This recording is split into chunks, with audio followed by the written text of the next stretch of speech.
Born in Paris in 1952 to a Georgian family who fled the Soviet regime, Salomé Zourabichvili went on to have a career in the French diplomatic service. In 2003, she became France's ambassador to Georgia. The then president, Mikheil Kavelashvili, granted her Georgian nationality before making her his Minister of Foreign Affairs in 2004. Zourabichvili's nomination was a step further towards closer ties with the European Union and NATO, but she was dismissed 1 year later. Running as an independent candidate, she was elected as a Member of Parliament in 2016. 2 years later, with the support of the ruling Georgian Dream party, she became the country's first female president. The new constitution of Georgia reflects the will of the Georgian people associated with the unhindered movement of Georgia towards the European Union and NATO.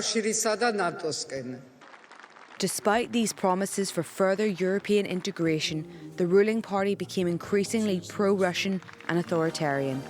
Georgian Dream adopted laws similar to Moscow, cracking down on civil society and NGOs. Zourabichvili systematically vetoed them. The government began proceedings to remove her from office and postpone Georgia's EU accession talks until 2028. This, combined with recent elections which were not considered free and fair by the EU, has led to regular anti-government protests, which the president supports. In a France 24 interview last month, she asserted that the election was marred by fraud. We are confronting today the stolen elections, the illegitimate parliament, and an illegitimate parliament cannot elect anything but an illegitimate government and an illegitimate president. On the 14th of December, former footballer Mikheil Kavelashvili, backed by the ruling party, was elected president.